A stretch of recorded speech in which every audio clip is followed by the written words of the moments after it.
तो एनएलई का एग्जाम हो, तो कोई है आप लोगों के सीनियर्स में से किसी ने दिया है आज? जी दिया है हमारे सीनियर से। अच्छा, सुना है बहुत मुश्किल एग्जाम था। राब्ता भी नहीं हुआ है, फिर पूछेंगे। सुनने में यही आया कि मुश्किल था। अच्छा जी, शुरू करें या वेट करें 2-3 मिनट? सर स्टार्ट करें। अच्छा,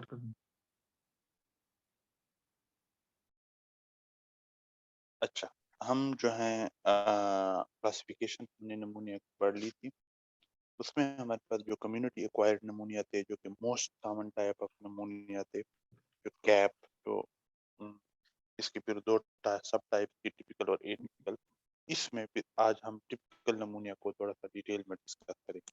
ठीक, तो जो कम्युनिटी एक्वायर्ड नमूनिया है, इसकी दो टाइप हैं, टिपिकल और एटिपिकल। टिपिकल नमूनिया को टिपिकल नमूनिया क्यों कहते हैं? क्योंकि इसमें नमूनिया की जो टिपिकल सिम्टम्स हैं, यानी the patient present with typical symptoms of नमूनिया। Patient have typical symptoms of pneumonia. दूसरा, patient have typical pneumonia findings या pneumonia picture on radiology, यानी चेस्ट एक्सरे, सीटी स्कैन। जिन लोगों को टिपिकल नमूनिया होता है, वो लोग जब आपके पास आते हैं तो उन लोगों में नमूनिया की टिपिकल जो सिम्टम्स हैं आपके पास, जो हम ऑलरेडी डिस्कस कर चुके हैं, T, D, E, F. T से चेस्ट पेन, डी से डेस्पनिया, ई से एक्सोडेट यानी स्पुटम, प्रोडक्टिव कफ, और एफ से फीवर। इन पेशेंट का जब आप एक्सरे करवाते हो तो जो नमूनिया की टिपिकल एक्सरे होती हैं, इन लोगों को, इन इन इन पेशेंट में आपको वो एक्सरे मिलेगा। जबकि जो एटिपिकल नमूनिया है, इसको एटिपिकल नमूनिया इसलिए कहते हैं, एटिपिकल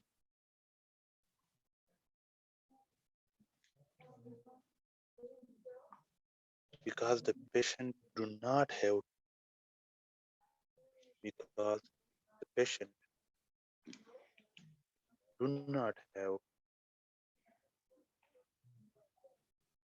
टिपिकल सिम्टम। जो ये जो सिम्टम्स हैं, C D E F, typical symptom आप पेशेंट में ये अलामत नहीं होती, इसलिए ये मरीज बाहर घूम फिर रहा है, क्योंकि ये अलामत होती नहीं है ना। उसको चेस्ट पेन होती है, ना डेस्निया होता है, ना कोई बहुत ज्यादा फीवर होता है। तो ये मरीज बाहर घूम फिर रहा होता है, अपना काम करता है, इसलिए that's why it is also known as walking pneumonia, क्योंकि इसमें मरीज चल फिर रहा होता है, काम कर रहा होता है। वॉकिंग नमूनिया यानी मरीज वॉक कर रहा होता है, बिल्कुल ठीक होता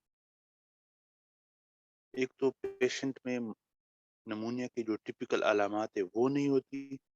दूसरा, पेशेंट का जो रेडियोलॉजी है, यानी इसका अगर आप चेस्ट एक्सरे करवाओ या सीटी स्कैन करवाओ, तो जो नमूनिया की पिक्चर होती हैं, जो सीटी स्कैन पे आपको नजर आती हैं, वो इस पेशेंट में आपको नजर नहीं आएगी, यानी इसके अपोजिट है। ठीक है,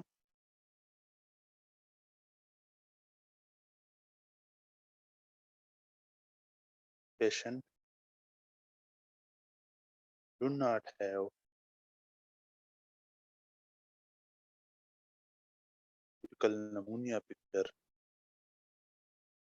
ये मैं आप लोगों को दिखाता हूँ कि इसका क्या मतलब है। नमूनिया पिक्चर हाँ, रेडियोलॉजी का मतलब है कि जो आप चेस्ट एक्स-रे या सीटी स्कैन वगैरह करवाते हो, ये तो इनमें फ़र्क है। इसलिए इसको टिपिकल नमूनिया कहते हैं और एटिपिकल नमूनिया या वॉकिंग नमूनिया कहते हैं।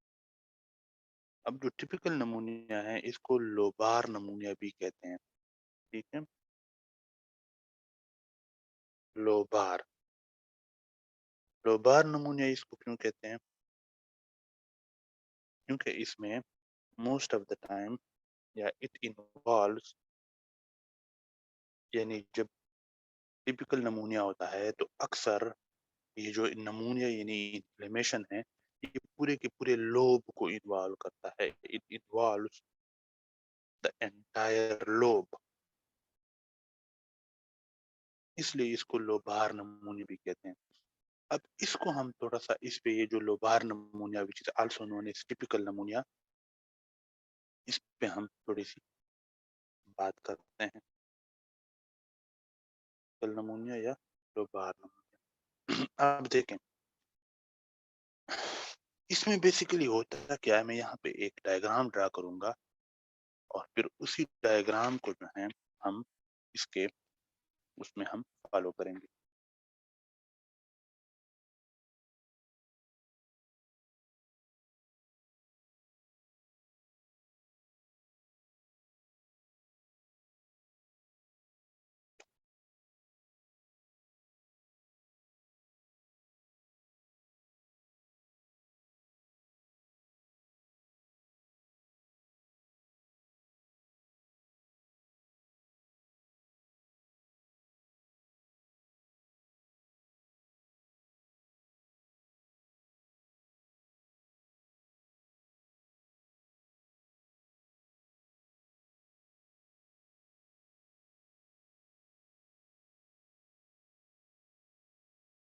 अच्छा, तो ये आपके पास एक ब्रोंकाई है, टर्मिनल ब्रोंकियोल है और ये एल्विलाई है, ठीक है? ये डिफरेंट एल्विलाइज़ हैं। इसकी यहाँ तक समझ आई? Yes sir. Yes sir, yes. आपके लंग्स के अंदर ये एल्विलाइज़ का एक नेटवर्क है।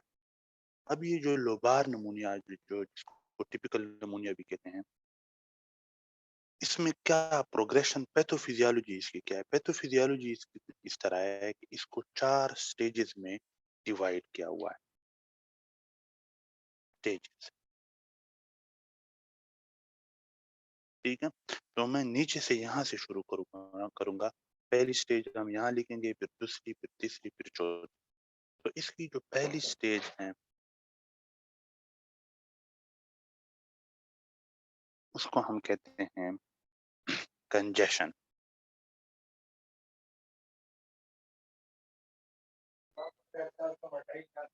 मेहरबानी, डेरा मेहरबानी, डेरा मेहरबानी, डेरा मेहरबानी। बस ज़रा ज़ंबिया सईदा, जज़ाकल्लाह।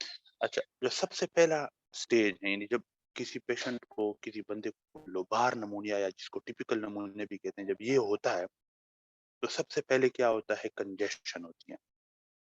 अब कंजेशन में बेसिकली होता क्या है कि जो बैक्टीरिया आपके पास आया है, ये बैक्टीरिया होता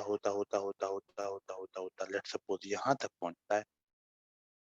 मोस्टली ये कौन सा बैक्टीरिया होता है? 95% केसेस में स्ट्रेप्टोकोकस नमूनियाई, ये बैक्टीरिया का नाम है।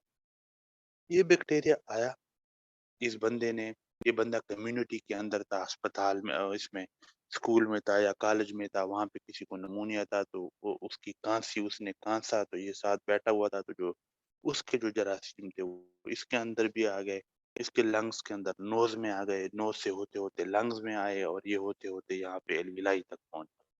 तो जब ये एल्विलाई तक, लंग्स में, ये स्ट्रेप्टोकोकस निमोनियाई या कोई और बैक्टीरिया, मोस्टली स्ट्रेप्टोकोकस निमोनियाई होता है, जब ये इधर पहुंचता है, तो इस एल्विलाई के अंदर क्या होते हैं, नॉर्मली एल्वियोलर मैक्रोफेजेस होते हैं, ठीक है? ये पड़े होते हैं यहाँ पे एल्वियोलर मैक्रोफेजेस। ये एल्वियोलर मैक्रोफेजेस इस बैक्टीरिया को पहचान लेते हैं, उसको एनगल्फ कर लेते हैं। जब ये एनगल्फ करते हैं और इसको पता चलता है कि ये तो बैक्टीरिया आया हुआ है, तो तब ये मदद के लिए क्या करते हैं, इर्द गिर्द जो ब्लड वेसल्स मौजूद हैं, जो यहाँ पे जो ब्लड वेसल मौजूद हैं, इनके पास साइटोकाइन्स भेजते हैं, ठीक है? साइटोकाइन्स सिग्नल्स भेजते हैं ये मैक्रोफेज, और ब्लड को बताते हैं कि भाई बैक्टीरिया आया हुआ है, इस इलाके में आप लोग यानी यहाँ पे इन्फ्लेमेशन करवाओ। तो इन्फ्लेमेशन का क्या मतलब है कि आप लोग न्यूट्रोफिल भेजो, ठीक है? यहाँ से ब्लड से न्यूट्रोफिल आते हैं लड़ने के लिए इस बैक्टीरिया के खिलाफ। इसके अलावा बहुत ज़्यादा फ्लूइड आता है, जो इन्फ्लेमेटरी एक्सोडेट जिसको कहते हैं, एक्सोडेट एक्सोडेटिव फ्लूइड आता है बाहर, बहुत सारे प्रोटीन्स आते हैं, ठीक है? ये सारी चीज़ें जब आती हैं और इस एल्विलाई के अंदर प्रोटीन आ गए, इन्फ्लेमेटरी एक्सोडेट जो कि फ्लूइड है ये आ गया, और न्यूट्रोफिल आ गए, तो ये एल्विलाई जो है इन चीज़ों से क्या हो जाती है? मर जाती है। Yes, sir. जब ये भर जाती हैं, इसको हम कहते हैं कंजेशन। हम कहते हैं कि कंजेशन हो गई है एल्विलाई में। समझ नहीं आई? ये पहले 1 to 2 डेज़ में ये होता है। इसके बारे में आप क्या कहोगे? कंजेशन को आप क्या कहोगे? आप कहोगे कि the inflammatory एक्सोडेट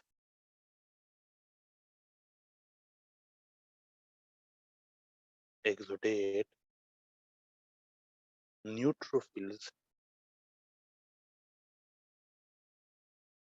proteins, macrophages, they all come to the alveoli and fill the alveoli। alveoli में पहले सिर्फ ईयर थी, लेकिन अब फ्लूइड आ गया है। उस फ्लूइड इन्फ्लेमेटरी जो ब्लड वेसल से लीक होके जो फ्लूइड आया है, उसके अंदर न्यूट्रोफिल भी हैं, उसके अंदर प्रोटीन्स भी हैं, उसके अंदर मैक्रोफेजेस भी हैं। तो ये एल्विलाई जो है ये फिल हो जाता है to the alveoli and fill the alveoli. जब एल्विलाई फिल हो जाए इस इन्फ्लेमेटरी एक्सोडेट से, तो हम कहेंगे कि एल्विलाई के अंदर कंजेशन हो गई है या कंसोलिडेशन हो गई है। Alveoli, this is called consolidation. Consolidation, alveoli के अंदर कंसोलिडेशन हो गई है, इन्फ्लेमेटरी एक्सोडेट जो है वो जमा हो गया है, इन्फ्लेमेटरी फ्लूइड जमा हो गया है। इस स्टेज को कहते हैं कंजेशन। ये पहले 1 से 2 दिन में ये होता है। इसकी समझ आई है आप लोगों को? Yes sir. Yes, sir. अच्छा, अब दूसरे स्टेज में क्या होता है कि ये जो यहाँ पे पोर्स बनते हैं, पोर्स, जिनको हम कहते हैं पोर ऑफ कॉन्स। ये जो पोर है, जो सुराख है, इनको कहते हैं पोर्स ऑफ कॉन। इन पोर्स के जरिए से इस एल्विलाई के अंदर ये जो लड़ाई चल रही है इस बैक्टीरिया और न्यूट्रोफिल और मैक्रोफेजेस और जो इन्फ्लेमेटरी आपका इम्यून सिस्टम है, इसकी जो लड़ाई चल रही है, ये लड़ाई यहाँ पे चलते यहाँ से होते होते इधर भी शिफ्ट हो जाती हैं दूसरे एल्विलाई में, ठीक है? अब यहाँ पर भी ये काम शुरू हो जाता है। यहाँ तक इस बात की समझ आई? अब चूंकि पहले 1 से 2 दिन में सिर्फ न्यूट्रोफिल्स आते हैं, तो हमने यहाँ पे सिर्फ न्यूट्रोफिल्स का जिक्र किया। तो दूसरा स्टेज है जब बात यहाँ तक पहुंचती है, यानी यहाँ से लड़ाई अब दूसरे एल्विलाइज में चली गई है, इधर भी चली गई है, इधर भी चली गई है। तो अब जो है दूसरा स्टेज जो है वो शुरू हो चुका होता है, यानी 2 दिन तो गुजर चुके होते हैं, तो कंजेशन वाला फेज खत्म हो चुका होता है। अब जो दूसरा फेज होता है वो होता है रेड हेपेटाइजेशन। रेड हेपेटाइजेशन, ये जो फेज़ है, ये 3 से 4 दिन के लिए होता है। पहले 1 से 2 दिन में कंजेशन हुई, अगले जो तीसरा और चौथा दिन है उसमें रेड हेपेटाइज़ेशन। रेड हेपेटाइज़ेशन का क्या मतलब है? इसका मतलब ये है कि ये जहाँ पे जो इन्फ्लेमेशन हो रही है और ये जो लड़ाई चल रही है, इसके अंदर रेड ब्लड सेल आना शुरू हो जाते हैं। आरबीसीज़ आना शुरू हो जाते हैं।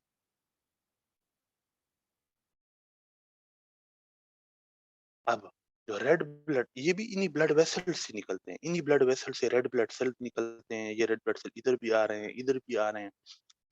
अब देखो, रेड ब्लड सेल्स की वजह से ये जंग का जो मैदान है, ये क्या हो जाता है? रेड, क्योंकि रेड ब्लड सेल्स की शक्ल जो है, वो शेप, जो कलर है, वो रेड है, पहली बात। दूसरी बात ये कि जब इस जंग के मैदान में, इन एल्विलाइज़ में बहुत सारा इन्फ्लेमेटरी एक्सुडेट और ये प्रोटीन्स और ये रेड ब्लड सेल और ये न्यूट्रोफिल आते हैं, तो ये एल्विलाई जो पहले बहुत साफ थे, अब ये थोड़े से हार्ड हो जाते हैं और ये लीवर की तरह हार्ड हो जाते हैं। जितनी हार्डनेस लीवर के अंदर है, ये एरिया भी लीवर की लेवल पे हार्ड हो जाता है। तो इसलिए दूसरे स्टेज को हम कहते हैं रेड हेपेटाइजेशन। ठीक है? रेड इसलिए क्योंकि अब आरबीसीज़ आ गए हैं यहाँ पे, इसलिए इसका कलर रेड हो गया है, रेडिश हो गया है। हेपेटाइजेशन इसलिए क्योंकि इस जगह की अब जो कंसिस्टेंसी है, जो सख्ती है, जिसको हम पश्तो में क्लकवाला कहते हैं, जो हार्डनेस है, ये एरिया जो है, अगर आप इसको टच करो और आप लीवर को टच करो तो सेम हार्ड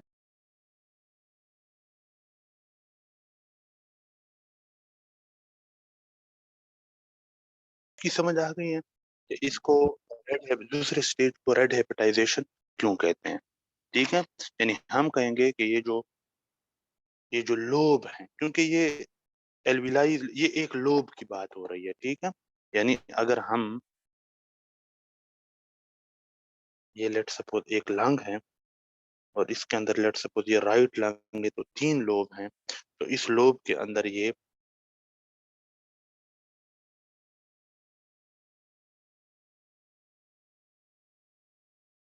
जो पूरी मैंने ड्रा की है ना, ये है। ठीक है? ये एक एल्विलाई, ये अगला, ये अगला, ये अगला।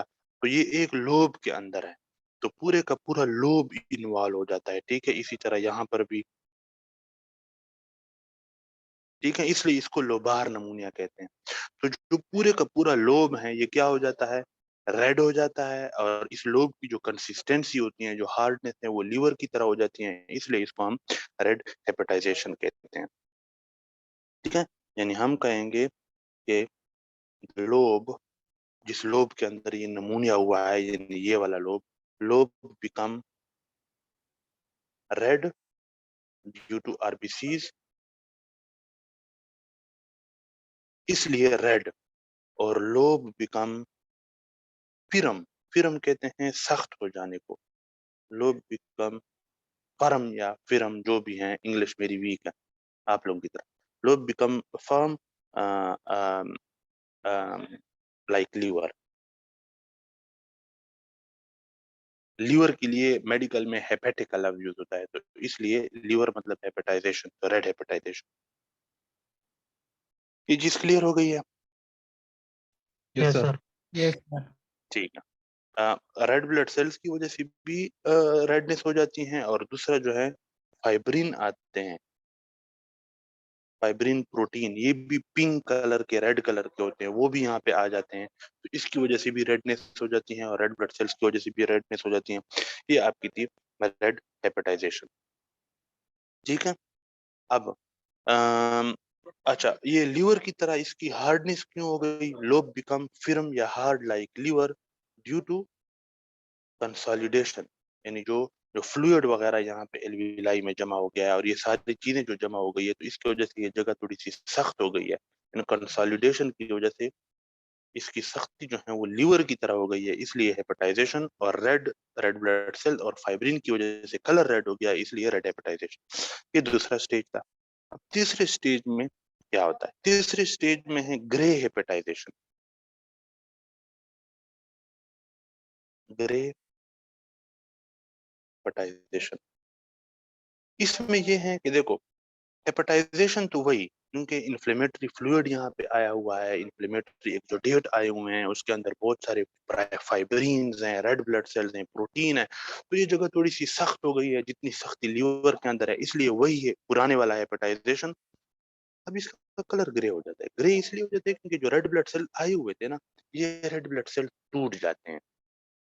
तो जब रेड ब्लड सेल्स टूटते हैं, रेडनेस खत्म हो जाती है, क्योंकि रेडनेस तो रेड ब्लड सेल्स की वजह से थी, वो रेडनेस अब चली जाती हैं। अब यहाँ का जो कलर होता है वो क्या हो जाता है, वो ग्रे कलर का हो जाता है। यानी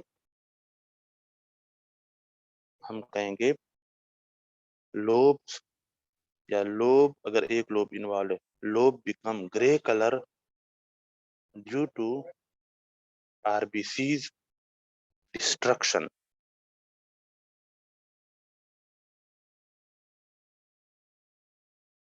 आरबीसीज डिस्ट्रक्शन, आरबीसीज टूट जाते हैं, ठीक है। और हेपेटाइजेशन तो वही है, वो यही वाला, lobe become firm like liver due to consolidation. Consolidation तो अभी तक मौजूद है, फ्लूइड यहाँ पे मौजूद होता है, ठीक है। तो ये आपके पास हेपेटाइजेशन और ग्रे, समझ आइए। Yes sir. Yes sir. अब चौथा स्टेज जो है वो होता है रिजोल्यूशन। अच्छा, ये जो ग्रे हेपेटाइजेशन है, ये चलती है 5 दिन। यानी मरीज को जब अलामात शुरू हुई थी तो 5वें से 7वें दिन तक ये ग्रे हेपेटाइजेशन में होता है। उसके बाद होती है रिजोल्यूशन। रिजोल्यूशन है का मतलब है ठीक हो जाना, रिजॉल्व, ठीक हो जाना। तो रिजोल्यूशन में 8 से, यानी 8वें दिन से, क्योंकि 7वें दिन तक तो ग्रे हेपेटाइजेशन थी, तो 8वें दिन से, यानी 8th डे से लेके कितना टाइम लग सकता है, 3 हफ्ते लग सकते हैं पूरी तरह ठीक होने में, पूरी रिजोल्यूशन में। समझ नहीं आई? सर आइए। आ गई है। रिजोल्यूशन का क्या मतलब है? इसमें ये होता है कि the infection and inflammation. Infection क्या था? ये जो बैक्टीरिया था। इन्फ्लेमेशन क्या था? इस बैक्टीरिया के रिस्पांस में हमारे बॉडी ने जो कार्रवाई की, तो वो इन्फेक्शन और इन्फ्लेमेशन दोनों क्या हो जाते हैं, रिजॉल्व। इन्फ्लेमेशन रिजॉल्व, यानी दोनों खत्म हो जाते हैं। लंग टिश्यू, जो लंग का जो टिश्यू था, ये जो एल्विलाई जो इसमें इन्फेक्टेड हो गए थे, जो जख्मी हो गए थे, the lung tissue, the lung tissue are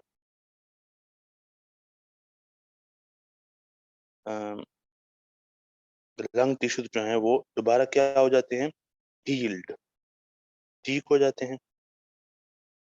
और ये कौन करता है? ये लंग्स टिश्यू जो डिस्ट्रक्शन हो गई थी, इनको दोबारा से ठीक कौन करता है? Type 2 pneumocytes. क्योंकि ये जो एल्विलाई है ना, इन एल्विलाइज की दीवारों के अंदर 2 तरह के सेल्स होते हैं। एक को कहते हैं हम टाइप 1 न्यूमोसाइट, यानी अगर आप इस एल्विलाई को देखो तो इसके अंदर 2 तरह के, इन दीवारों के अंदर 2 तरह के सेल, ठीक है। एक को हम कहते हैं टाइप 1 न्यूमोसाइट, और दूसरे को हम कहते हैं टाइप 2 न्यूमोसाइट्स, ठीक है। ये इसी तरह इस एल्विलाई में, इस एल्विलाई हर एक में। तो जब यहाँ पे ये सारी जंग हुई तो ये जगह, दीवारें जो है जख्मी हो गई थी, डैमेज हो गई थी, तो इनको दोबारा आपने क्या करना है, दोबारा बनाना है। हीलिंग का मतलब है ठीक हो जाना। तो ये कौन करता है? ये जो टाइप 2 न्यूमोसाइट्स हैं, टाइप 2 न्यूमोसाइट्स, ये स्टेम सेल की तरह काम करते हैं। यानी ये सेल्स प्रोड्यूस करते हैं। कौन से? टाइप 1 भी प्रोड्यूस करते हैं और टाइप 2 भी प्रोड्यूस करते हैं। यही टाइप 2, यानी लेट्स सपोज ये टाइप 2 है ना, ये स्टेम सेल है। जब सेल्स की जरूरत हो दीवार बनाने के लिए, एल्विलाई की दीवार बनाने के लिए, तो ये जो टाइप 2 न्यूमोसाइट है, ये बच्चे देता है। बच्चे कौन से होते हैं?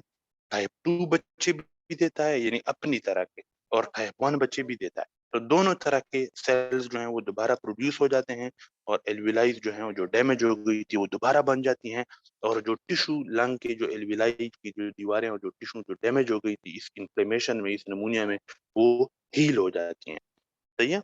Lung tissues are healed by type 2 pneumocytes. Type 2 pneumocyte stem cell की तरह काम करते हैं। समझ आई है? Yes sir. सर ये ऑटोमेटिकली खुद ये हो जाती है, प्रोडक्शन शुरू कर देते हैं। हाँ हाँ, वो सिग्नलिंग होती है, वो फिर वो अलग मॉलिक्यूलर लेवल की बातें हैं। यहाँ तक इस बात की समझ आई। अब जो इन्फ्लेमेटरी एक्सोडेट जमा हो गया था, ये जो फ्लूइड और न्यूट्रोफिल और ये चीजें जमा हो गई थी, इनका क्या होगा? देखो, रेजोल्यूशन में क्या होता है, हमने ये पढ़ा कि lung tissues are healed by type 2 pneumocyte, यानी ये जो दीवारें डैमेज हो गई थी, इनकी डैमेज को कौन ठीक करता है? Type 2 pneumocyte. ठीक है, वेल एंड गुड। अब ये जो इन्फ्लेमेटरी एक्सोडेट जमा हुआ है, ये जो गंध जमा हुआ है, इसको कौन, ये कहाँ जाता है? तो इसमें अब दो चीजें हैं। या तो जब रिजोल्यूशन होगी तो रिजोल्यूशन में ये होगा कि दो काम होंगे। जो इन्फ्लेमेटरी एक्सोडेट्स हैं, इस चीज को मैं थोड़ा सा यहाँ पे वो करता हूँ। जो इन्फ्लेमेटरी एक्सोडेट है, इन्फ्लेमेटरी एक्सोडेट या जिसको डेब्रेस भी कहते हैं, गंध, क्योंकि इसके अंदर मरे हुए न्यूट्रोफिल्स, बैक्टीरिया, मरे हुए रेड ब्लड सेल, प्रोटीन, खराब प्रोटीन, ये सारी चीजें मौजूद है, तो ये तो गंध है, ये डेब्रेस है। इन्फ्लेमेटरी एक्सोडेट या डेब्रेस, इसके दो मुस्तकबिल होते हैं। मैंने आपको बताया कि जो लंग का टिश्यू डैमेज हो गया था, इसको कौन रिप्लेस करता है, कौन ठीक करता है? टाइप 2 न्यूमोसाइट्स, ये वाले। जो गंध जमा हो गया है, इसका क्या मुस्तकबिल है, इसका क्या करेंगे? इसके दो मुस्तकबिल हैं। नंबर एक, या तो they are it is coughed out, यानी आप खांसते हो तो खांसी के साथ ये गंध जो है ये बाहर निकल जाता है, आप थूक देते हो इसको। ठीक है। दूसरा, it is phagocytosed and broken down by macrophages, by macrophages। Macrophage, ये जो मैक्रोफेज है, ये देखते हैं कि यार बैक्टीरिया भी मर गए हैं, जो इन्फेक्शन करवाने वाला जो बैक्टीरिया आया वो था उसको हमने मार दिया है, सूरत हाल अंडर कंट्रोल हो गई है, तो ये जो गंद जमा हो गया है इसको मैं खा लेता हूँ और फिर इसको डाइजेस्ट कर लेता हूँ, एंजाइम्स की मदद से क्लियर कर देता हूँ। तो ये जो मैक्रोफेज हैं ये इन इस गंध को खाते हैं, एनगल्फ करते हैं, फेगोसाइटोस करते हैं और फिर इसको तोड़ देते हैं, तो ये जगह साफ हो जाती है। इसलिए मैक्रोफेजेस को स्कैवेंजर्स भी कहते हैं, स्कैवेंजर सेल। स्कैवेंजर कहते हैं खाक्रोब को, जो गंध उठाता है। इसलिए मैक्रोफेजेस को सेवन स्कैवेंजर सेल्स भी कहते हैं, उनके ये गंध साफ करते हैं। यहाँ तक समझ आ गई? Yes sir. जी सर। ठीक है, तो ये जो है दो आपके पास इसके वो हो सकते हैं आउटकम। ये आपके पास लोबार नमूनिया, जिसको टिपिकल नमूनिया भी कहते हैं, इसके वो हैं। ठीक है। अच्छा, टिपिकल नमूनिया या लोबार नमूनिया, इसमें एक चीज जो मैं बताना भूल गया था, कि आपने ये कहना है कि टिपिकल नमूनिया या लोबार नमूनिया के बारे में आपने कितनी बातें करनी है? तीन बातें स्टार्ट में। पहले तो इसको टिपिकल नमूनिया इसलिए कहते हैं क्योंकि इसमें टिपिकल नमूनिया वाली अलामात होती हैं, चेस्ट पेन, डेस्निया, एक्सोडेट यानी स्पुटम यानी बलगम, कफ, प्रोडक्टिव कफ और फीवर। दूसरा, इस पेशेंट का अगर आप चेस्ट एक्सरे करवाओगे तो आपको चेस्ट एक्सरे से ही पता चल जाएगा कि इसको तो नमूनिया है, यानी टिपिकल नमूनिया वाली पिक्चर रेडियोलॉजी पे यानी चेस्ट एक्सरे पे स्कैन को आपको नजर आए। तीसरा, इसमें पूरे का पूरा लोब जो है वो एंटायर लोब, जैसे ये लोब, बाकी लोब में कुछ नहीं होगा, इस एक लोब में होगा। सही है। ठीक है, यानी इस तरह नहीं होता कि थोड़ा सा इधर, थोड़ा सा इधर, थोड़ा सा इधर, थोड़ा सा उधर, थोड़ा सा उधर, एक पूरा इंटायर लोब को इफेक्ट करता है। चौथी चीज जो मैं आप लोगों को बताना भूल गया था वो ये है कि इट इन्वॉल्व्स द एल्विलाई यानी इसमें जो ये जो लड़ाई चल रही होती है, ये किसके अंदर चल रही होती है? एल्विलाई एल्विलाई के अंदर। एल्विलाई के अंदर। जो बाहर लंग का टिश्यू है, लंग का पेरेन्काइमा है, जो बाकी जो टिश्यू है, उसको कुछ नहीं होता, उसमें कुछ नहीं होता। एल्विलाई के अंदर सारा काम हो रहा होता है। जबकि जो एटिपिकल नमूनिया होता है, इसमें एल्विलाइज जो हैं, उसके अंदर कुछ नहीं होता। एल्विलाई के अंदर ये लड़ाई नहीं चल रही होती। इसीलिए तो मरीज को टिपिकल अलामात नहीं होती नमूनिया की, क्योंकि एल्विलाई के अंदर नहीं चल रही। इन्फेक्शन जो है वो बाहर है, यहाँ पे, यहाँ पे, यहाँ पे। इसलिए इस बंदे का जब आप चेस्ट एक्सरे करवाओगे या सीटी स्कैन करवाओगे, तो उसमें टिपिकल नमूनिया वाली पिक्चर आपको नजर नहीं आएगी, क्योंकि अंदर तो एल्विलाई के अंदर पैथोलॉजी नहीं है। जो मसला चल रहा है वो एल्विलाई के अंदर नहीं है, बल्कि बाहर है। इसलिए ना इस बंदे में टिपिकल नमूनिया वाली अलामात होती हैं, और ना इस बंदे का अगर आप रेडियोलॉजी करवाओ तो आपको टिपिकल पिक्चर नजर आएगी। जिस चौथी चीज जो लोबार नमूनिया या जिसको टिपिकल नमूनिया कहते हैं, मोस्टली काज बाई बैक्टीरिया। और कौन सा बैक्टीरिया 95% केसेस में होता है? Streptococcus pneumoniae. जबकि atypical pneumonia are mostly caused by viruses, fungi. Bacteria भी कर सकते हैं, जो एटिपिकल बैक्टीरिया हैं, जैसे माइकोप्लाज्मा हो गया, क्लेमिडिया हो गया, ये एटिपिकल बैक्टीरिया हैं, वो भी करते हैं। लेकिन अक्सर जो है ये वायरसेस, जो जो आपका कोरोना वायरस है, कोरोना वायरस की वजह से आपको नमूनिया होता है, जिसको कोविड नमूनिया कहते हैं, तो वो एटिपिकल नमूनिया होता है। ठीक है। इसलिए कोरोना में आपको प्रोडक्टिव कफ नहीं आती, आपकी जो खांसी होती है उसके अंदर बलगम नहीं आता, क्योंकि कोरोना की वजह से एटिपिकल नमूनिया होता है। एटिपिकल में लड़ाई जो है वो बाहर होती है, इन्फेक्शन इन्फ्लेमेशन बाहर होती है, एल्विलाई में नहीं होती, इसलिए आपको स्पुटम नहीं आता। ठीक है। इसलिए आपको हाई ग्रेड फीवर नहीं होता कोरोना में, अक्सर most of the time low grade fever होता है। तो जो आपके वायरल इन्फेक्शन है, फंगल इन्फेक्शन है और एटिपिकल बैक्टीरिया है, जैसे क्लीमिडिया, जैसे अ, ये जो है आपके इन्फ्लुएंजा। आपके एटिपिकल नमूने जो है वो ये करवाते हैं। ये टिपिकल और एटिपिकल में आपका फर्क है, और टिपिकल नमूनिया की स्टेजेस हैं। इसकी समझ आई है आप लोगों को? Yes sir. यस। अच्छा, अब क्योंकि ये पहले पहले एंटीबायोटिक्स हमारे पास नहीं होती थी, इसलिए पेशेंट में ये सारी की सारी फेजेस आपको इजीली मिल जाती थी। लेकिन अब तो हो गई है, एंटीबायोटिक्स आ गई है, तो अब पेशेंट को जब स्टार्ट में ही होता है कंजेशन वाले फेज में, इन्फ्लेमेटरी एक जो डेट आ गए हैं, इसको स्पुटम आना शुरू हो गया है, फीवर है, तो वो डॉक्टर के पास चला जाता है, डॉक्टर उसको एंटीबायोटिक देता है, और एंटीबायोटिक आती हैं और इस बैक्टीरिया को मार देती हैं। बैक्टीरिया मरता है तो ये जो सारी लड़ाई हो रही थी, जो बैक्टीरिया को मारने के लिए जो चीजें बाहर आई हुई थी, न्यूट्रोफिल वगैरह, ये भी आना बंद हो जाती हैं, तो मसला ठीक हो जाता है। यानी रेड हेपेटाइजेशन, ग्रे हेपेटाइजेशन इन स्टेजेस में जाता ही नहीं है, क्योंकि आप स्टार्ट में ही एंटीबायोटिक दे के इन्फेक्शन को ठीक कर देते हो। जब इन्फेक्शन ठीक हो जाता है, यानी बैक्टीरिया मर जाता है एंटीबायोटिक से, तो इन्फ्लेमेशन जो हो रही थी वो भी ठीक हो जाती है। तो ये स्टेजेस नहीं होती और मरीज ठीक हो जाता है। अगर आप एंटीबायोटिक्स ना दो पेशेंट को, तो पहले कंजेशन होगी, उसके बाद रेड हेपेटाइजेशन होगी, उसके बाद ग्रे हेपेटाइजेशन होगी, उसके बाद रेजोल्यूशन भी हो सकते हैं और कॉम्प्लिकेशन भी हो सकती है।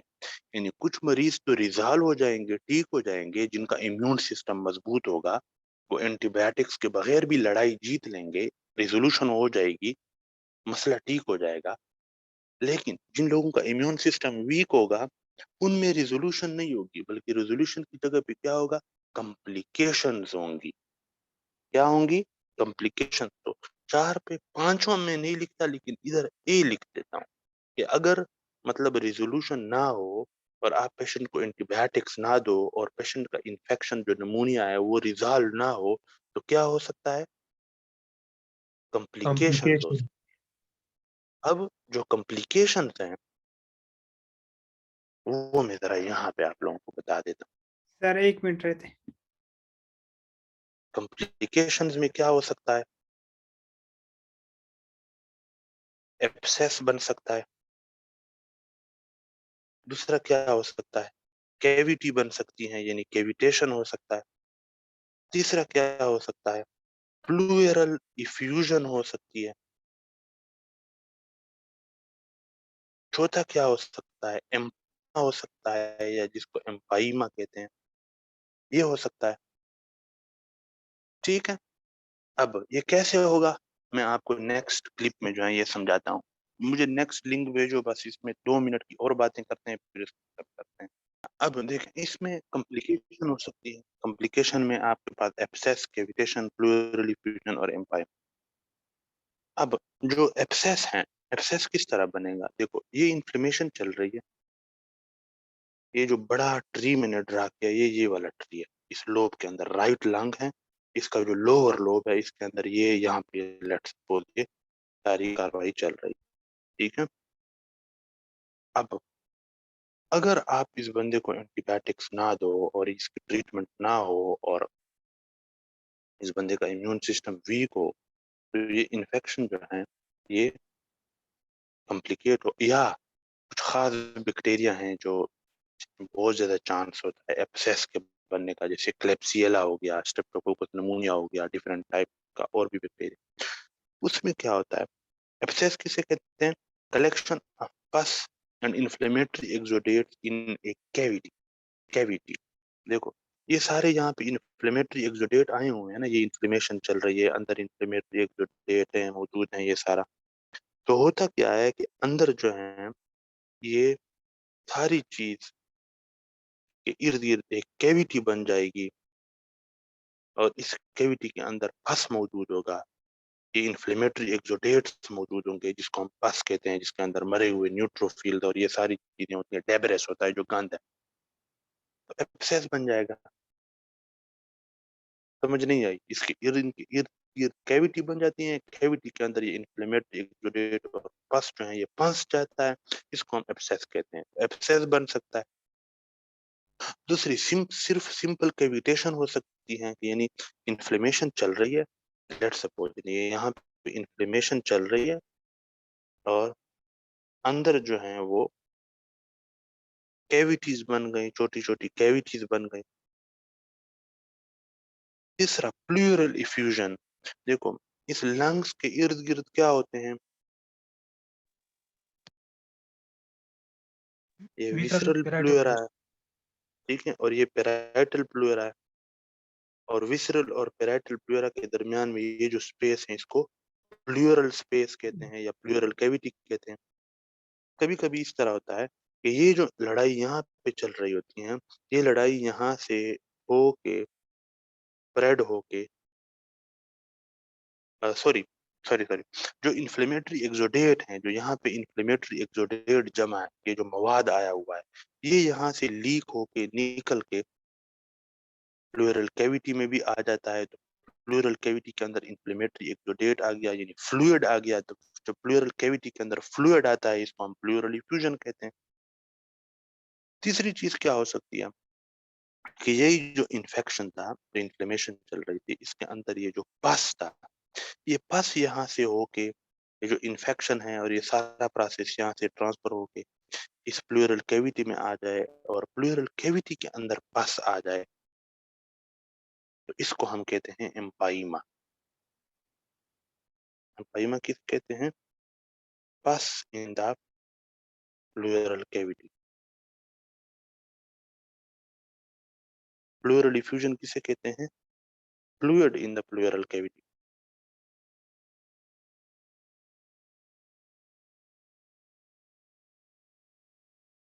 तो ये इसकी कॉम्प्लिकेशन हो सकती है। समझ आई है इसकी आप लोगों को? Yes. Yes sir. ठीक है, अब इसमें जो है नेक्स्ट जो है हम एटिपिकल नमूनिया की भी समझ आई है कि पेशेंट में जो टिपिकल सिम्टम्स है नमूनिया के वो नहीं होंगे।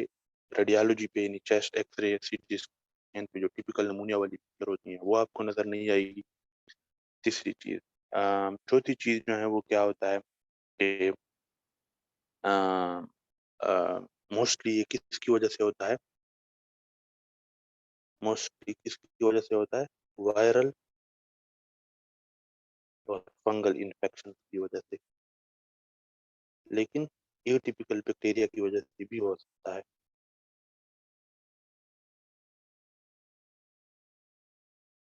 ठीक है, तो ये हमारे पास नमूनिया की लोबार नमूनिया और नमूनिया और इसकी वो। अब इसकी इन्वेस्टिगेशन, हम नमूनिया का पेशेंट है उसमें हम कौन से टेस्ट करवाएंगे, ठीक है। इन्वेस्टिगेशन या जो टेस्ट, उसमें आपने सबसे पहले तो रेडियोलॉजी करानी है। रेडियोलॉजी का क्या मतलब, टेस्ट, एक्सरे, अल्ट्रासाउंड, एमआरआई, ये रेडियोलॉजी कहलाती है। तो पेशेंट का आपने क्या करवाना है, टेस्ट, एक्सरे करवाना है, सीटी स्कैन करवाना है। उस पे आपको एक जो है वो नजर आ जाएगा कि इस बंदे को नमूनिया है या नहीं है। ये तो आपको नजर नहीं आएगा कि नमूनिया है या नहीं है, आपको ये पता चल जाएगा कि इस बंदे को कंसोलिडेशन है या नहीं है। अब कंसोलिडेशन चेस्ट एक्सरे पे कैसे नजर, तो वो मैं आप लोगों को दिखाता हूँ। लेकिन मरीज की इन्वेस्टिगेशन में आपने एक तो रेडियोलॉजी करनी है, यानी चेस्ट एक्सरे। अब चेस्ट एक्सरे पे आपको या सीटी स्कैन पे आपको जो है वो क्या मिलेगी, कंसोलिडेशन मिलेगी, ठीक है। अब कंसोलिडेशन जो है दो तरह की होगी।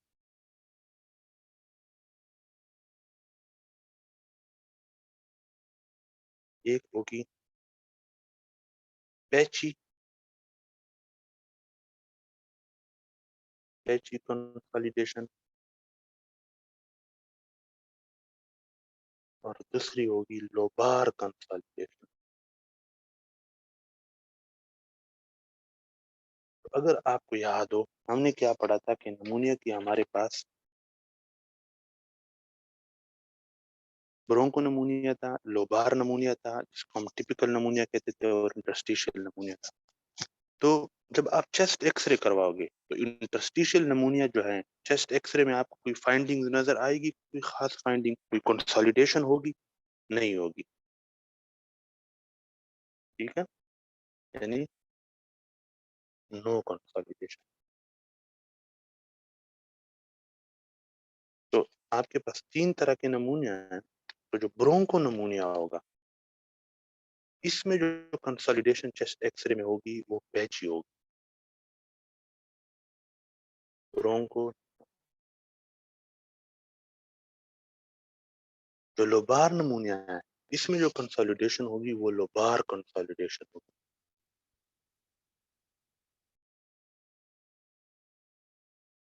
और जो इंटरस्टिशियल नमूनिया है, जिसको एटिपिकल नमूनिया भी कहते हैं, इसको एटिपिकल नमूनिया कहते हैं इसलिए कि चेस्ट एक्सरे या सीटी स्कैन पे आपको टिपिकल जो नमूनिया के अंदर कंसोलिडेशन होती है वो इसमें नहीं होती। नो कंसोलिडेशन कौन से नमूनिया में होती है,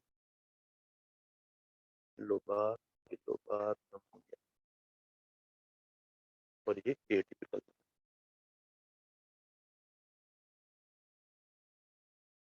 अब इसका क्या मतलब है, इसका मतलब ये है कि लेट्स सपोज ये आपके पास एक लंग है, ये आपके ईयर फेस है,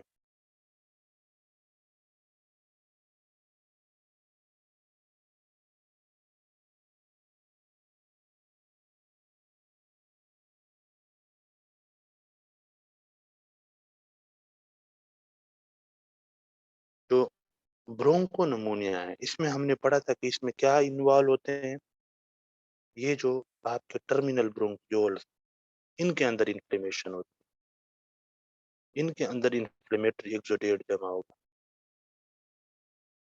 तो जब आप चेस्ट एक्सरे करोगे ना, तो यहाँ पे आपको एक्सोडेट नजर आया, एक पैच इधर, एक पैच इधर, एक पैच इधर, एक पैच इधर, बाकी दरमियान में क्लियर, ये क्लियर क्लियर, यानी पैचेस की शक्ल में जगह जगह पे कंसोलिडेशन आपको चेस्ट एक्सरे पे नजर आएगी। आप समझ जाओगे कि ये मोस्ट प्रोबेबली ब्रोंको नमूनिया है, क्योंकि ब्रोंको नमूनिया में जो है वो टर्मिनल आपके जो एयरवेज हैं सिर्फ इनके अंदर होती हैं, एल्विला,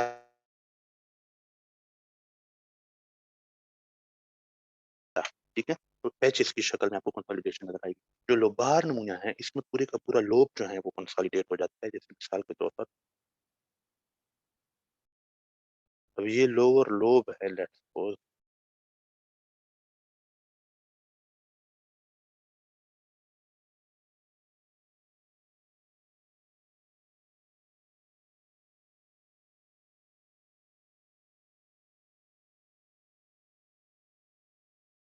ये मैंने एक ट्री ड्रा करी थी, ये एक ट्री थी।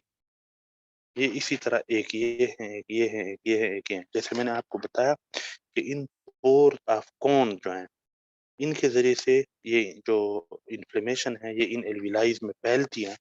तो बिल्कुल इसी तरह यहाँ पर भी ये पोर ऑफ कोन्स होते हैं यहाँ पे, यहाँ से इधर आई, यहाँ से इधर आई, यहाँ से इधर आई, तो ये पूरे का पूरा लोब आपका क्या हो गया, कंसोलिडेटेड हो जाएगा, इन्फ्लेमेटरी एक्सुडेट इसके अंदर जमा हो जाएगी, तो पूरे का पूरा लोब के अंदर आपकी कंसोलिडेशन होगी। तो जो लोबर कंसोलिडेशन होती है ये लोबार नमूना होती है, ठीक है? और आपके पास जो एटिपिकल नमूने होते हैं, इसमें मैंने आपको बताया है कि आपके ये जो एल्विलाइज़ हैं, इनके नेटवर्क में कुछ नहीं होता, बल्कि इर्द-गिर्द जो है वो इन्फ्लेमेशन चल रही होती है, जो लंग्स का पैरेन्काइमा है, जो एल्विलाई के दरमियान स्पेसेस हैं, और वो चेस्ट एक्स-रे पे इतने क्लियर नज़र नहीं आते। इवन अगर वहाँ पे इन्फ्लेमेशन चल भी रही हो, वो इतना क्लियर नहीं होता, कंसोलिडेशन की शक्ल में आपको नज़र नहीं आता, इसलिए कोई कंसोलिडेशन जो है वो आपको नज़र नहीं आएगी एटिपिकल नमूने। क्लियर हो गया? ये रेडियोलॉजी में। दूसरा जो आप टेस्टिंग में करवाओगे, इन्वेस्टिगेशन में करवाओगे, वो स्पूटम टेस्टिंग करवाओगे। जो स्पूटम है, जो बलगम है, इसके टेस्ट करवाओगे, और वो टेस्ट क्या होंगे? 2 तरह के टेस्ट होते हैं, ठीक है? यानी एक तो ग्राम स्टेनिंग, जो स्पूटम है उसकी ग्राम स्टेनिंग भी करवाओगे। दूसरा कल्चर एंड सेंसिटिविटी।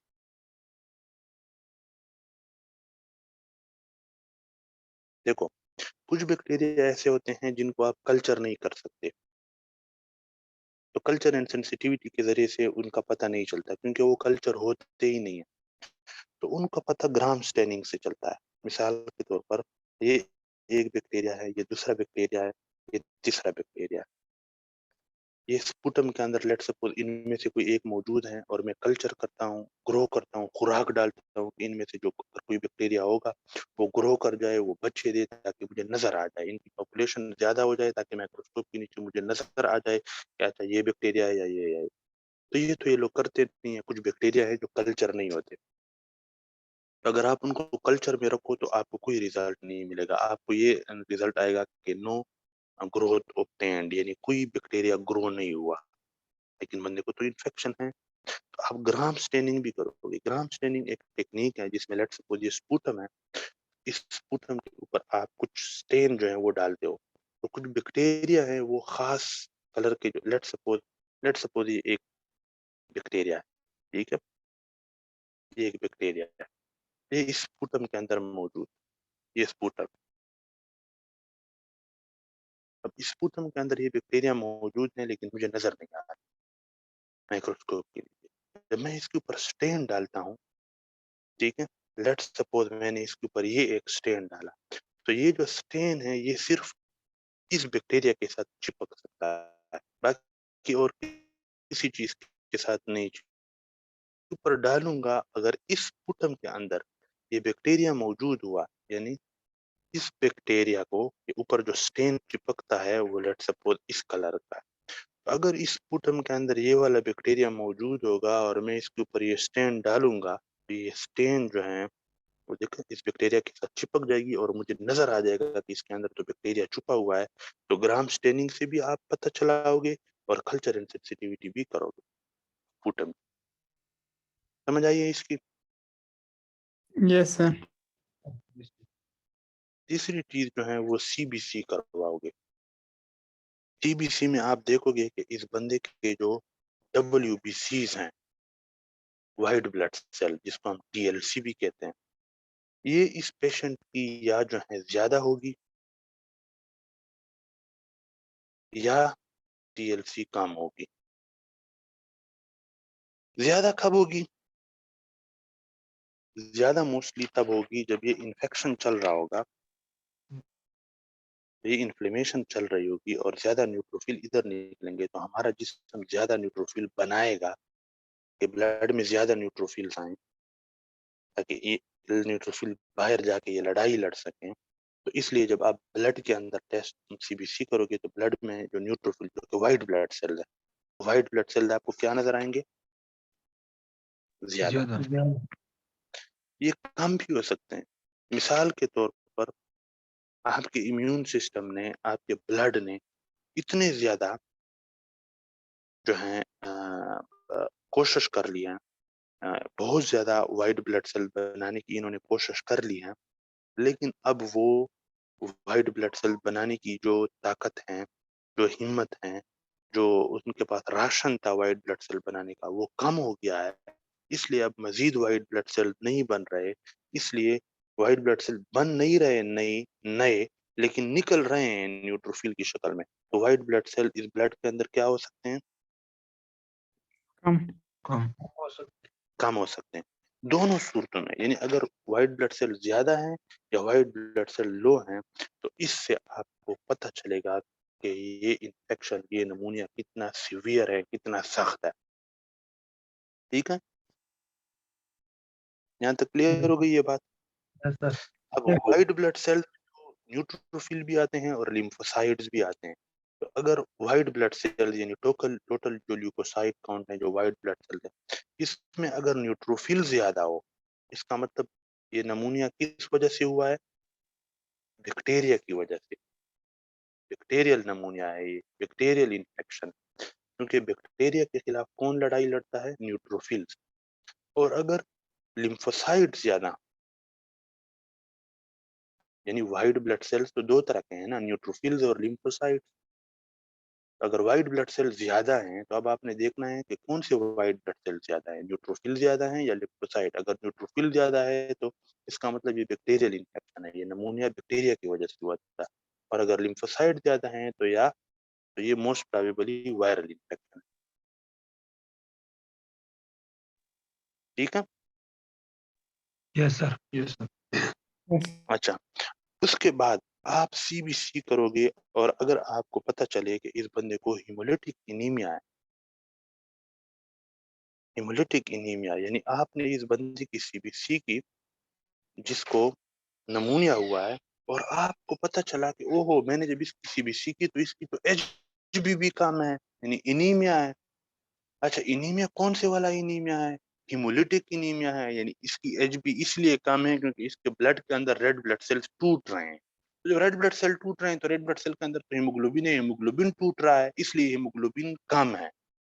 तो अगर हिमोलिटिक एनीमिया हो, ये अक्सर क्वेश्चन देते हैं, तो ज्यादा चांस यही है कि ये माइकोप्लाज्मा जो कि एटिपिकल बैक्टीरिया है उसकी वजह से है। क्योंकि माइकोप्लाज्मा एक ऐसा बैक्टीरिया है जो एटिपिकल बैक्टीरिया है और ये हिमोलिटिक एनीमिया करवाता है। तो अगर पेशेंट को नमूनिया है और साथ साथ हिमोलिटिक एनीमिया भी है, तो ज्यादा चांस ये है कि इस बंदे को नमूनिया कौन से इन्फेक्शन की वजह से हुआ है, कौन से बैक्टीरिया की इन्फेक्शन की वजह से? माइकोप्लाज्मा की वजह से। क्योंकि माइकोप्लाज्मा एक ऐसा बैक्टीरिया है जो हिमोलिटिक एनीमिया भी करवाता है। समझ नहीं आई आप लोगों को? हाँ आइए सर सर। सर रिपीट कर दीजिएगा सर। कौन सा? सर ये हिमोलाइटिक हिमोलिटिक एनीमिया। जो माइकोप्लाज्मा एक बैक्टीरिया है, एटिपिकल बैक्टीरिया है। इसकी खासियत ये है कि ये हिमोलिसिस करवाता है, हिमोलिटिक एनीमिया करवाता है। तो अगर पेशेंट आपके पास आता है या वो आप केस देते हैं कि एक पेशेंट है, उसको नमूनिया, कफ, स्पूटम, ये चीजें हो रही हैं वगैरह वगैरह, आपको एक एनीमिया वाली, सॉरी, नमूनिया वाली केस दे रहा है और साथ में ये भी उसने छोटा सा बता दिया कि इस पेशेंट का एचबीबी कम है और इसको हिमोलिटिक एनीमिया है, तो फौरन आपको समझ आ जाना चाहिए कि ये माइकोप्लाज्मा बैक्टीरिया की वजह से हुआ है। क्योंकि माइकोप्लाज्मा बैक्टीरिया हिमोलिटिक एनीमिया भी करवा सकता है, नमूनिया भी करवा सकता है। तो अगर एक पेशेंट है, उसको नमूनिया है और उसके साथ साथ हिमोलिटिक एनीमिया भी है, तो मोस्ट प्रोबेबली ये नमूनिया प्लाज्मा इन्फेक्शन की वजह से हुआ है कि इसने नमूने भी करवाया और उधर हिमोलिटिक एनीमिया भी करवाया। समझ ओके आइए सर। इसकी। जी सर आगे। अब अब इसकी जो है आप ट्रीटमेंट क्या है, नमूनिया की ट्रीटमेंट क्या है? ठीक है, तो टीएक्स या आरएक्स क्या है? इसमें एक तो देखो, आपने पेशेंट को क्या देनी है? ऑक्सीजन देनी है। क्योंकि ये सारा सिस्टम क्या करता था, बाहर से जो ऑक्सीजन आ रही थी उसको डिफ्यूज करके ब्लड में डालता था ताकि आपके ब्लड के अंदर ऑक्सीजन का लेवल बरकरार रहे। अब जब ये यानी यहाँ पे ये ब्लड वेसल्स थे, तो जब यहाँ पे ये इन्फ्लेमेशन चल रही है तो अब ऑक्सीजन सही तरीके से इनसे गुजर के नहीं आ रहा, तो ब्लड में आपके ऑक्सीजन कम होगा, यानी हाइपोक्सिया होगा, हाइपोक्सीमिया होगा। तो अगर पेशेंट को हाइपोक्सिया है यानी उनके ब्लड के अंदर ऑक्सीजन कम है, तो आपने ऑक्सीजन देनी है, पेशेंट को आपने ऑक्सीजन अटैच करनी है, मास्क लगा के इस बंदे को आपने ऑक्सीजन देनी है, ऑक्सीजन फॉर हाइपोक्सीमिया। हाइपोक्सीमिक पेशेंट यानी अगर किसी बंदे को हाइपोक्सीमिया हो गया है यानी उनके ब्लड के अंदर ऑक्सीजन कम हो गया है, तो आपने उसको ऑक्सीजन देनी है। समझ नहीं आई? आगे सर। दूसरा, आपने इन लोगों को क्या देना है, आईवी फ्लूइड्स देने हैं, यानी ड्रिप लगानी है। क्यों? दो चीजें, एक तो जब आपकी बॉडी के अंदर लेट सपोज निमोनिया चल रहा है ना, तो आपकी बॉडी अंडर स्ट्रेस है, तो इस टाइम अगर आपके बॉडी के अंदर फ्लूइड भी कम हो, आप डिहाइड्रेटेड भी हो जाओ, तो स्ट्रेस मजीद ज्यादा हो जाएगा, यानी आपकी बॉडी अंडर स्ट्रेस है, इन्फेक्शन और इन्फ्लेमेशन चल रही है, और उधर आपकी बॉडी के अंदर फ्लूइड भी कम हो जाए, आप डिहाइड्रेट भी हो जाए, तो मसला और खराब हो जाएगा। तो इसलिए आपने पेशेंट को आईवी फ्लूइड्स भी देने हैं, ड्रिप लगानी है पानी वाली, मतलब जो नॉर्मल सेलाइन और रिंगर लेक्टेट वगैरह होती है, ठीक है। आईवी फ्लूइड ये हर मरीज में नहीं, वो मरीज जिनको सीवियर नमूनिया हो या जो एल्डरली हों यानी बूढ़े लोग होते हों, उनमें आपने मोस्टली ये, या अगर पेशेंट को साथ साथ वोमिटिंग भी हो रही है, यानी नमूनिया है और वोमिटिंग हो रही है, तो उल्टी की शक्ल में इसके जिस्म से पानी निकल रहा है, तो इसके जिस्म के अंदर पानी कम हो रहा है, ये बंदा डिहाइड्रेट हो रहा है, हालात मजीद खराब हो रहे हैं, इसलिए आपने इस बंदे को आईवी फ्लूइड भी देना है। तीसरी चीज, जो इस बंदे को पेन हो रही थी, चेस्ट के अंदर पेन हो रही थी, तो उसके लिए आपने एनसेड्स देने हैं, non steroidal anti inflammatory drugs, non steroidal anti inflammatory drug ये देनी है पेन के लिए, या ओपियोइड्स देने हैं। ये ड्रग्स की कुछ टाइप्स हैं, ये हम फार्माकोलॉजी में पढ़ेंगे, लेकिन ओपियोइड्स देते वक्त आपने ख्याल रखना है, क्योंकि ये ओपियोइड्स अगर हाई डोज में दिए जाएं तो कभी कभी ये रिस्पायरेटरी डिप्रेशन करवाते हैं, आपकी जो रिस्पायरेशन, जो एक्सपायरेशन और इंस्पायरेशन होती हैं, उसको ये बंद करते हैं। तो अगर पेशेंट को इतना सीवियर नमूनिया हो और ऑक्सीजन उसके ब्लड के अंदर कम हो गई और आप इस बंदे को हाई डोज ओपियोइड दो और ये एक्सपायरेशन और इंस्पायरेशन का सिस्टम भी बंद हो जाए, तो हालात तो मजीद खराब हो जाएंगे। तो ये आपने जरा ध्यान से देनी है ओपियोइड्स, ये पेन के लिए, NSAIDs and opioids for pain. ठीक हो गया। चौथी चीज जो है वो आपने इस बंदे को एंटीबायोटिक्स देनी है, ठीक है। Yes sir. एंटीबायोटिक्स में अब आपने ओरल एंटीबायोटिक्स देनी है, जिन लोगों को इतना सीवियर नमूनिया ना हो, तो ओरल जो गोलियां होती हैं, जो सिरप होता है, और जिन लोगों को सीवियर नमूनिया हो या खासकर जो बूढ़े बंदे हों जिनके अंदर आपने जल्दी इन्फेक्शन कंट्रोल करना है, उनको आप आईवी देते हो, यानी इंट्रावेनस यानी इंजेक्शन की शक्ल में एंटीबायोटिक देते हो, तो ओरल या आईवी। क्लियर हो गया? Yes sir. Yes sir. अब इसके अंदर कल हम एक चीज थोड़ी 2 मिनट के लिए पढ़ेंगे, और वो है एग्जामिनेशन, यानी नमूनिया के पेशेंट में आप जब एग्जामिनेशन करोगे तो एग्जामिनेशन पे भी आपको कुछ फाइंडिंग्स मिलेगी, वो हम कल बात करेंगे। आज के लिए इतना ही काफी है, ये नमूनिया का टॉपिक हमारे पास खत्म हो गया है। इंशाल्लाह जो है हम सर कल जो है फिक्सेशन कर दीजिएगा काइंडली। लंग कैंसर पर पढ़ेंगे। ओके, अल्लाह हाफिज।